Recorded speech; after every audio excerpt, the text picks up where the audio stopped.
एक बार देवर्षि नारद भगवान श्री कृष्ण से मिलने के लिए द्वारका नगरी में पधारते हैं। भगवान श्री कृष्ण के पास आकर नारद जी उन्हें प्रणाम करते हैं। देवर्षि नारद को देखकर भगवान श्री कृष्ण प्रसन्न हो जाते हैं और पूछने लगते हैं, हे देवर्षि, आपका द्वारका में स्वागत है। आज किस प्रयोजन से द्वारका में आने का आपने निर्णय लिया? देवर्षि नारद हर्ष के साथ कहने लगते हैं, हे प्रभु, आप तो सब कुछ जानते हैं, फिर भी इस दास से पूछ रहे हैं। भला आपसे कोई बात छिपी हुई है? मेरे मन में क्या प्रश्न है, आपको भली भांति पता है। भगवान श्री कृष्ण कहते हैं, हे देवर्षि, मैं आपकी द्विधा को जानता हूँ और यह भी जानता हूँ कि आप समस्त मनुष्य जाति के कल्याण के लिए ही आज यहाँ पर पधारे हैं। आप निसंकोच होकर पूछे, आपके मन में जो भी प्रश्न हो। फिर देवर्षि कहने लगते हैं, हे प्रभु, यदि आप चाहते हैं तो मैं आपसे एक प्रश्न पूछने की चेष्टा करता हूँ। प्रभु, मैं आज पृथ्वी लोक का भ्रमण कर रहा था तो मैंने बड़ा ही विचित्र दृश्य देखा। मैंने देखा कि कुछ दुष्ट मनुष्य गायों को मार रहे थे, वही दूसरी ओर कुछ मनुष्य गायों की पूजा भी कर रहे थे। तो प्रभु, यह दृश्य देखकर मुझे बड़ी व्यथा हुई। मनुष्य खुद के स्वार्थ के लिए निष्पाप पशुओं पर अत्याचार क्यों करता है? हे प्रभु, मेरे मन में यह जानने की जिज्ञासा हो रही है कि जो मनुष्य गाय की सेवा करता है, उसकी पूजा करता है, उसे क्या फल मिलता है, और जो पापी गायों पर अत्याचार करता है, उन्हें कौन सा दंड मिलता है। इस प्रकार से नारद जी द्वारा पूछे जाने पर भगवान श्री कृष्ण मुस्कुराते हुए कहने लगते हैं, हे देवर्षि, आपने बहुत ही उत्तम प्रश्न किया है। जो गायों को कष्ट देता है उसे तो उसके पाप कर्मों के लिए नरक में दंड अवश्य मिलता है, किंतु जो गायों की सेवा करता है उन्हें उत्तम लोकों की प्राप्ति होती है। गायों की सेवा करने से पृथ्वी लोक पर और परलोक में मनुष्य को कौन सा फल मिलता है, मैं आपको इस कथा के माध्यम से समझाता हूँ। हे देवर्षि, आप इस कथा को ध्यान से पूरा जरूर सुने। इस कथा को जो भी मनुष्य सुनता है और इसका प्रचार करता है, उसके समस्त पाप नष्ट हो जाते हैं, उसे धन धान्य की प्राप्ति होती है और मृत्यु के बाद वह मेरे धाम गोलोक में जाता है। देवर्षि कहने लगते हैं, हे प्रभु, यह मेरे सौभाग्य है कि आपके मुख से मुझे यह कथा सुनने को मिल रही है। मैं इस कथा को ध्यान से पूरा सुनूंगा और इसका प्रचार मनुष्यों में करूंगा। भगवान श्री कृष्ण कहते हैं, हे देवर्षि, प्राचीन काल की बात है। पृथ्वी लोक पर वैवस्वत मनु के वंश में एक दिलीप नाम के राजा हो गए हैं। महाराज दिलीप धर्म का पालन करने वाले, गुणवान, चरित्रवान तथा महापराक्रमी थे। उन्होंने धर्म पूर्वक पृथ्वी का पालन किया और अपनी प्रजा को सदैव ही प्रसन्न रखा। उनकी प्रजा सदैव उनसे संतुष्ट रहती थी। मगध देश की राजकुमारी सुदक्षिणा महाराज दिलीप की पत्नी थी। महाराज दिलीप और महारानी सुदक्षिणा बड़ी ही प्रसन्नता से रहने लगे थे, किंतु अनेक वर्ष बीत जाने के बाद भी महारानी के गर्भ से कोई संतान नहीं हुई। तब महाराज दिलीप एकांत में बैठकर सोचने लगे कि मैंने कभी कोई पाप नहीं किया है और मैंने सदैव ही धर्म के मार्ग पर चलकर ही सभी कार्य किए हैं, फिर भी मेरे किस दोष के कारण मुझे संतान प्राप्ति नहीं हो रही है। इतना सोचकर वे बहुत चिंतित हो गए। फिर उनके मन में एक विचार आया कि इस समस्या का समाधान केवल गुरु वशिष्ठ जी ही कर सकते हैं। वे ही मुझे मेरे दोष के बारे में बताएंगे और पुत्र प्राप्ति के लिए कोई उपाय बताएंगे। इतना सोचकर महाराज दिलीप अपनी पत्नी के साथ गुरु वशिष्ठ जी के आश्रम पर पहुंच गए। आश्रम पर वशिष्ठ जी नित्य कर्म, ध्यान आदि कार्य समाप्त करके अपनी पत्नी अरुंधति के साथ बैठे हुए थे। उसी समय महाराज दिलीप रानी के साथ उनके पास जाते हैं और उनका दर्शन करते हैं। वशिष्ठ जी ने महाराज दिलीप का स्वागत किया और उनकी पत्नी अरुंधति ने महारानी का स्वागत किया और उनका कुशल मंगल पूछते हुए उन्हें आशीर्वाद दिया। वशिष्ठ जी महाराज दिलीप से कहने लगे, हे राजन, सब कुशल मंगल तो है ना? आप और महारानी का आज अचानक वन में मेरी कुटियाओं में पधारने का क्या प्रयोजन है? किस कारण से एक महान सम्राट को अपना राजपाट छोड़कर इस वन में आना पड़ा? इक्ष्वाकु कुल के सभी राजा महाराज पुत्र उत्पन्न करके उन्हें अपना राज्य सौंपकर तपस्या करने के लिए वन में आते हैं, किंतु आप अभी भी जवान हैं। आपने अभी अभी राज्य का कार्यभार संभाला है। आपने अभी तक पुत्र भी उत्पन्न नहीं किया है, फिर आप ऐसे अपना राजपाट छोड़कर वन में क्यों चले आ गए? ये आप जैसे महान सम्राट को शोभा नहीं देता है। फिर महाराज दिलीप कहते हैं, हे महर्षि, मैं आपके यहाँ पर तपस्या करने के लिए नहीं आया हूँ। गुरुदेव, मैं आपके पास सहायता मांगने के उद्देश्य से आया हूँ। कृपया आप मेरी सहायता कीजिए, मैं बहुत दुख में हूँ। फिर महर्षि अगस्त्य कहते हैं, हे राजन, आपके जैसे महान सम्राट को भला किस बात की सहायता चाहिए? आप तो स्वयं सभी की रक्षा एवं सहायता करने में सक्षम हैं।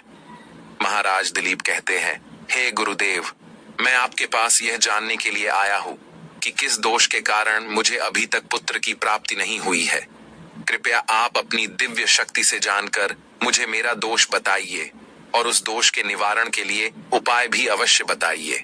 पुत्र के बिना मेरा जीवन व्यर्थ हो जाएगा, मुझे मुक्ति नहीं मिलेगी। तब महर्षि अगस्त्य कहते हैं, हे राजन, ये तो आश्चर्य की बात है, मैं अवश्य आपकी सहायता करूंगा। फिर महर्षि अगस्त्य अपनी दिव्य दृष्टि से महाराज के भूतकाल को देखने लगते हैं तो उन्हें राजा की एक भूल के बारे में पता चलता है।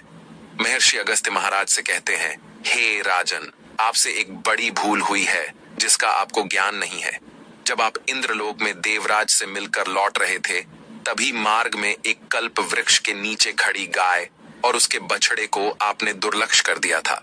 वह गाय और उसका बछड़ा अत्यंत भूखे और कष्ट में थे।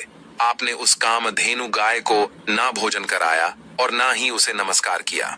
उस गाय ने आपसे सहायता भी मांगी, किंतु आप अपनी प्रसन्नता में खोए हुए थे और आपको उस गाय की पुकार भी सुनाई नहीं दी।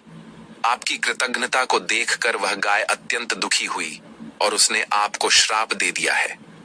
हे राजन, जो मनुष्य गाय को कष्ट में देखकर उसकी सहायता नहीं करता, भूखी गौ माता को भोजन नहीं कराता, उसे तो महापाप लगता है और उसी गाय के श्राप के कारण आपकी कोई संतान नहीं है। इस प्रकार से महर्षि अगस्त्य ने महाराज दिलीप को उनके दोष के बारे में बता दिया, जिसे सुनकर महाराज बहुत दुखी हुए और पश्चाताप करते हुए कहने लगे, हाय, ये मैंने क्या कर दिया, मुझ पर धिक्कार है। मेरी ही मूर्खता के कारण एक गाय को और उसके कोमल बछड़े को इतना दुख सहन करना पड़ा। मुझे तो अब राजा बने रहने का भी अधिकार नहीं है। महाराज महर्षि अगस्त्य से कहते हैं, हे गुरुदेव, मैं अपनी इस भूल को सुधारना चाहता हूँ। कृपया आप ही मुझे कोई उपाय बताइए जिससे मैं इस घोर पाप से मुक्ति पा सकूं। मेरा अपराध क्षमा के योग्य नहीं है, किंतु फिर भी मैं प्रायश्चित करना चाहता हूँ। फिर महर्षि अगस्त्य कहने लगते हैं, हे राजन, आप दुखी ना हो, इस दोष से मुक्ति का उपाय अवश्य है। आप मेरे आश्रम की नंदिनी नाम की गाय की सेवा करो। वह उसी कामधेनु गाय की पुत्री है जिसकी आपने सहायता नहीं की थी। अपनी पत्नी के साथ मिलकर तुम उस गाय की सेवा करो, उसकी आराधना करो, वह तुम्हें अवश्य पुत्र प्रदान करेगी। तभी वह नंदिनी गाय बाहर से उस आश्रम में प्रवेश करती है।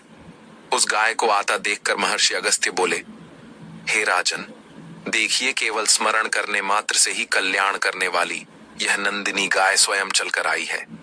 आप भाग्यशाली हैं, यह गाय निश्चित ही आपके दुख दूर करेगी। आप वन में इस नंदिनी गाय के पीछे पीछे चलकर इसकी सेवा करो, जंगल में रहने वाले हिंस्र पशुओं से इसकी रक्षा करो और आश्रम में लौट आने पर रानी सुदक्षिणा इस गाय की सेवा करे।